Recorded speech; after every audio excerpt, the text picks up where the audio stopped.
Hello everyone, welcome back to Let's Play The Legend of Zelda Oracle of Seasons. Last time we finished up the Unicorn Cave, and now we are going to do some fetch questing and side questing before we head off to the next dungeon. And this is a Subrosian warp where we lost the one thingy, but now we can do more stuff, so it's not a total loss. With the magnetic gloves we can get that chest over there. That's why I didn't come up here before. We're erupting, run. Yeah, it's kinda hectic, but this isn't too bad. Basically, you just go here, magnetize yourself over, and blue ore. Alright. Now, you remember the forgery guys saying that if you needed ore melted, that you could just go there? Well, that's what they meant. Anyway, we have a hole here, and inside is a ring. Yeah. Anyway, we'll be heading back towards the forgery now. I'm just walking because it's really not that far of a hike. I'm so glad they don't make too much use of the magnetic gloves, or that could just really kill my brain and I might not want to play anymore. A lot of people might wonder what the sheer difference is. The Oracle of Seasons is a linked game to this, and when I say that, I don't mean like, oh, it's like the exact same game. It's like a Pokemon game, kind of. There are items and stuff, and events and things, and dungeons, and the entire world is different. Some enemies remain the same, like the standard enemies. The bosses are entirely different. Some items you get may be similar or the same, but for instance, there is no level 2 Rock's Feather. That's just an example. There are many other examples I could possibly give you, but I'm going to LP the Oracle of Ages also, so yeah, you'll see for yourself. The primary reason I'm starting off with Seasons is even though the final boss is a little bit harder, Ages itself is a shit ton harder. Like, it's harder to reach each dungeon, it's harder to get a lot of items, and the dungeons themselves are just hell. Anyway, this is the forgery left of the fall area. And we come up here and we talk to the guy in the bandana. You have red ore and blue ore. Did you come to mix the two to create hard ore? Yep. Well, we'll get right on it. He throws the ores into the pot. And then just for comedic effect, they dance! With silly music! Dance, some Subrosian dance. I just burped.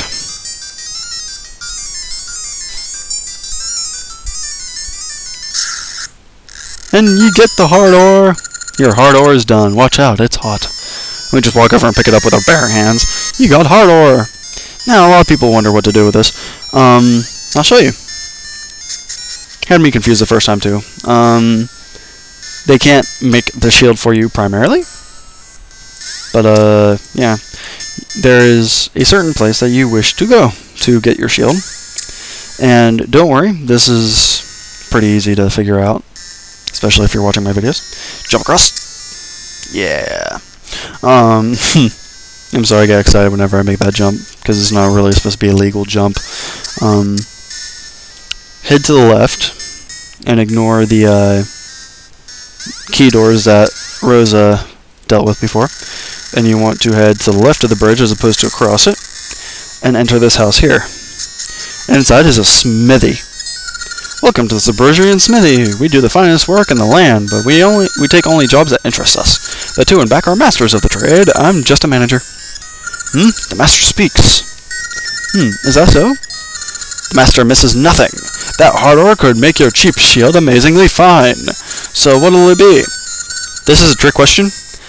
You can either say, make it fine, but they won't do it because they'll like, oh, you don't care about the work, and you just say, do whatever. Do whatever? Say no more. Master, he says, do whatever. And then Shazam. Sorry for the wait. This is why he's the master. The finest work in all the land. Take it, treat it like an heirloom. You got an iron shield. Yep, level 2 shield. and it's huge. Aside from that, it really doesn't do anything. I don't really know if it has any extra defensive property. I don't think it does, but it's cool anyway. Anyway, we want to head back towards Mount Kuko, because we have a section there to actually look at and investigate and all that happy jazz. Since I got rid of both of the rocks, we can just skip right across.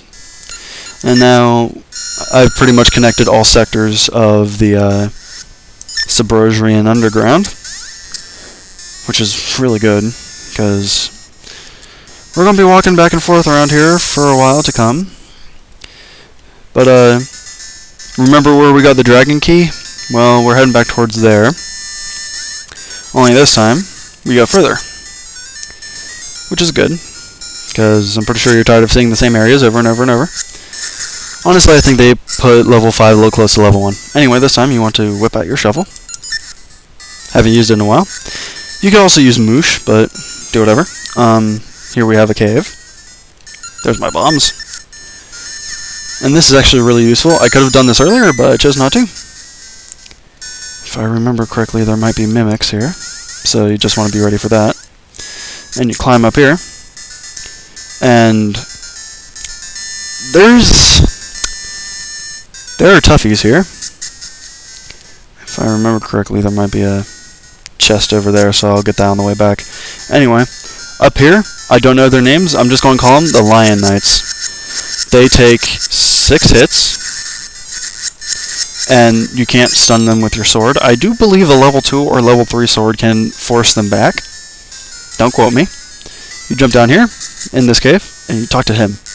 It's so nice of you to come all the way here just to see me. Since you did it, shall I make it so you can carry more rings? Fuck yes! Then let me see your box. Do this here, that there. Okay, I'm done. You got a bigger ring box. It can hold more rings. Lifesaver. I wanted to do that earlier, but I didn't see much of a point in it because it was sequence breaking. Because we shouldn't really come here yet. So let's go back in the cave and see if there really was anything on the left side. If not, ignore it. I'm just trying to be complete for completion's sake. Know what? Nervous tendencies. What's under this?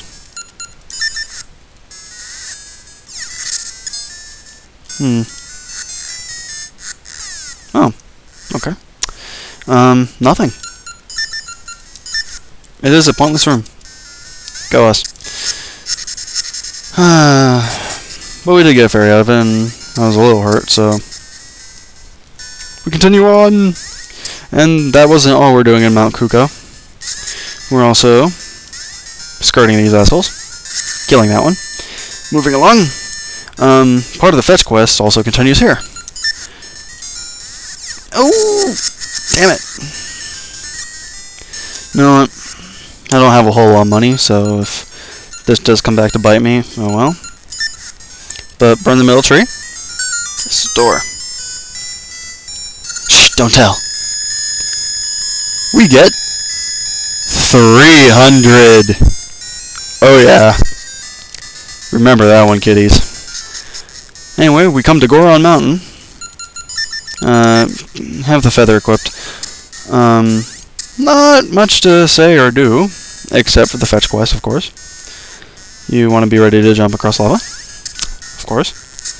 And when you get to the top here, climb the staircase.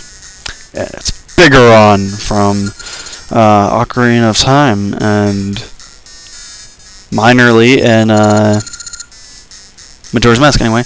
It's so cold. Do you have anything that can warm a body up? Yes, cold. That spells good. Can I have that soup? Sure. Glug glug. It's a harmony of flavors. Thanks to you, I'm all better. Take this as a symbol of my gratitude. You got the Goron vase as thanks for the soup. It's a very nice vase. Now, it's another one of those things that doesn't directly tell you what to do with it. But what you can do is gill seed your way back down to the sunken city. And if anyone remembers a guy named Ingo in Ocarina of Time and Majora's Mask. He's here, and he collects vases, and it's a house next to the reef where you can go underwater. Talk to this guy, and it's like, I'll find his secret spot someday. You don't know, do you? I do know, but I'm not telling you. Anyway, come in here, and Ingo is right here. Shoot, that Bigaron. No matter how often I ask, he won't give me his vase. I'd give him my dinner for it. Fish. Gasp, that vase. Give me that vase, please. I'm begging you. Sure. Yahoo! It goes right in my collection. And thanks, here, take my dinner. My last fish. You got a fishes. Thanks for the vase. It's market fresh. I love vases. I just don't understand how people can break them. Cough, cough. Anyway, we come back in and there's the Goron vase, so you can come back and see it anytime you want. It's nothing really special.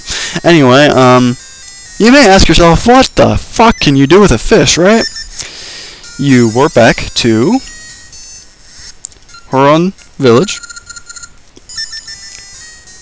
And, many of you have probably seen over and over and over and over and over again. First things first.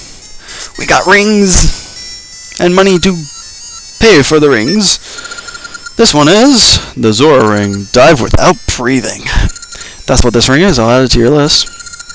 This one is another Zora ring. Piss. This one is another Zora ring.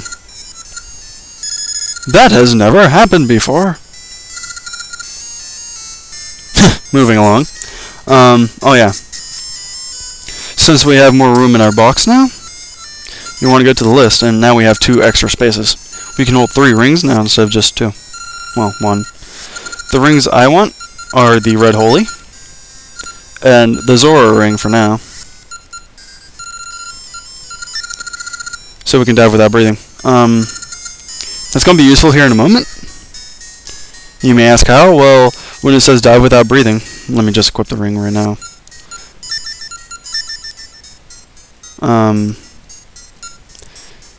Diving without breathing, it's talking about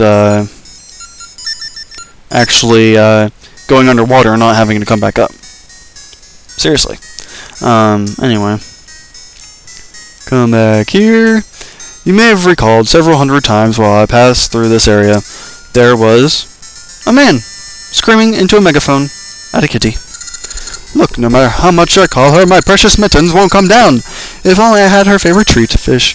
Yep. Hey there, you have a fish. It's Mittens' favorite food. Is that for her? Of course. Oh, thank you so much. Mittens, here, Mittens. Meow. Meow. Mittens, go, good kitty. Thank you. Oh, yes, a reward. Here, take this megaphone. Your fish is now a megaphone. Give a shout. Nah, this isn't very practical. But in the nature of most fetch quests, guess where we're going? Away from here to the motherfucking sunken city over again. Not joking. You want to head back up to Mount Kuko. Oh yeah, and that meow was for my friend Sammy. No! Wrong button. Go back. The meow was for my friend Sammy, who loves cats, and I have a kitty, and it's a nice kitty. And she wanted me to meow in my Golden Sun videos, but I didn't see a reason to, so I didn't. And so there you go, Sammy. Meow. All for you. Yeah. Going right back to Mount Kuko. What the fuck ever. For one of the last times, actually. So, go us. And if you recall, I simply dodged a simple cave for a purpose. And you want to switch over to summer. No, spring, my bad. Not summer. I'm on crack. No, I'm not. Don't do drugs, kids. They're bad for you. Anywho, continuing along. I just want to meow now. Damn it, Sammy. Get fired up here. Remember this cave? Kill the big knight in front of it. Go in. And he's a weird dude. The snow, it blocks the... Anyway, he doesn't seem to hear you. Wake him with the megaphone? Wake him. Huh? What? Who? This won't do. I slept clean through winter. Now I can't get to the summit. Oh well, I'll go back home to Malon and take that megaphone if you don't need it. Have a mushroom instead. Your megaphone is now a mushroom. It smells weird. And he runs off. But he also leaves this open for us. So we can push this aside and get a ring. Go us. Now, he also said that we can't get to the summit unless it's winter. But if memory serves. I think we already did. Did we? Yeah, we did. Sorry, can't remember things right now. That was for the one thingy. Anyway, what could we possibly do with a mushroom? Well, Maple kept on talking about Syrup, the Great Witch. Maple syrup. We're going to go visit her now. She's in Sunken City. God, I fucking hate this place. It's revisited so many damn times. You want to equip your Rod of Seasons. And, swim over... Oh, did I ever go in there? Yeah, I'm pretty sure I did. Switch it to winter. Of all seasons. Makes it easier since you don't have to, like, swim everywhere. I thought it was funny. Run around here. And there's now a slope for you to get up here. And Syrup is in here.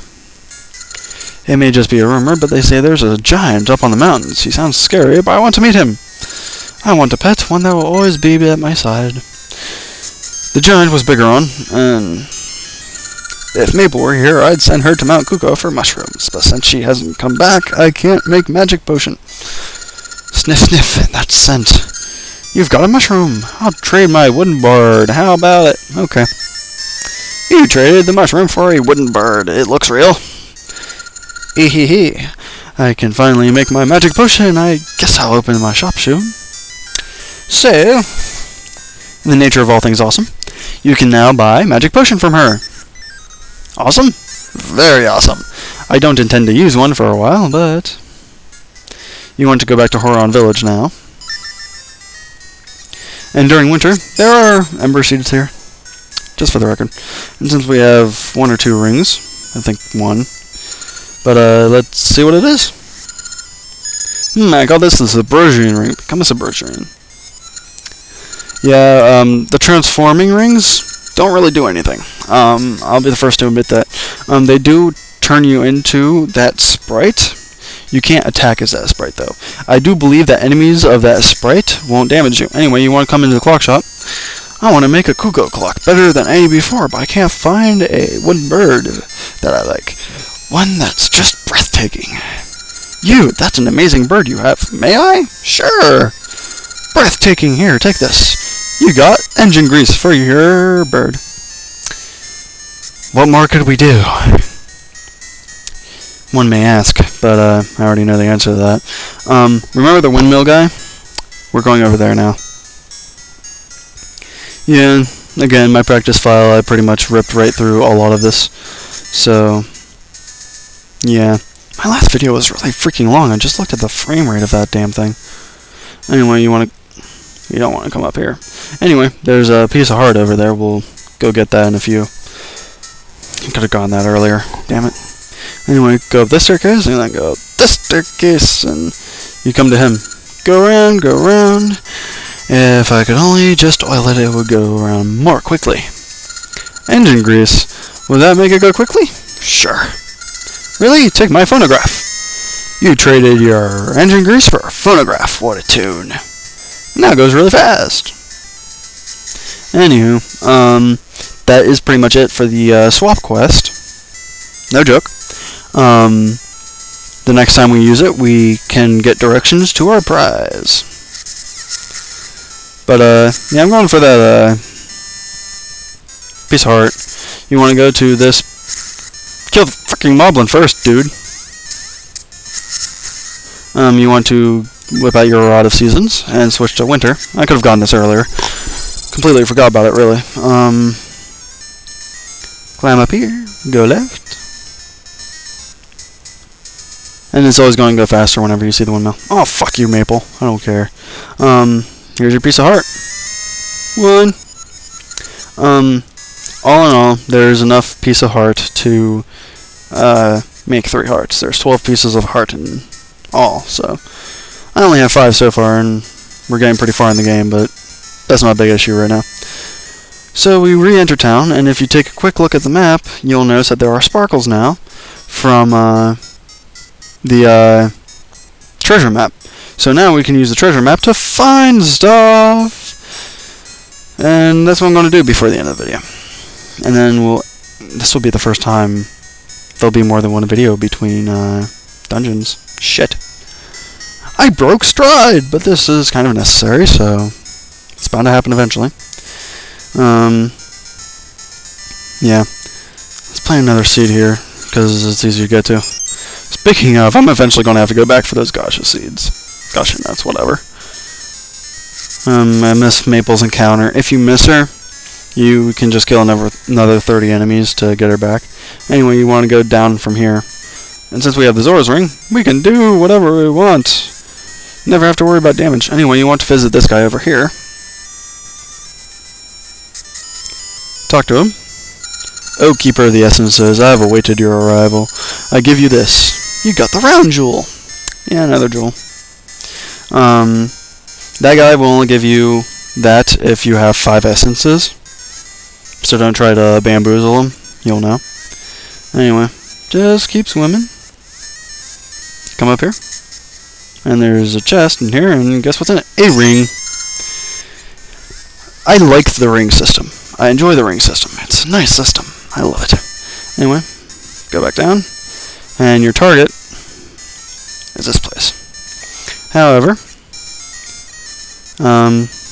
you can only really get to it during winter.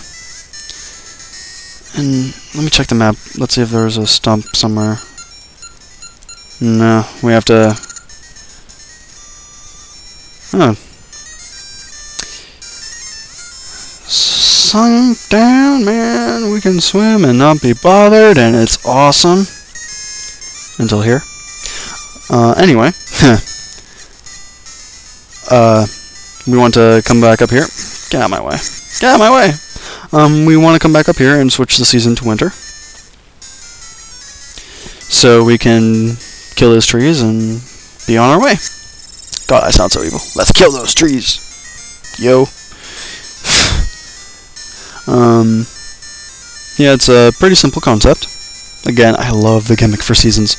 The gimmick for ages makes everything so damn hard, but I still like seasons.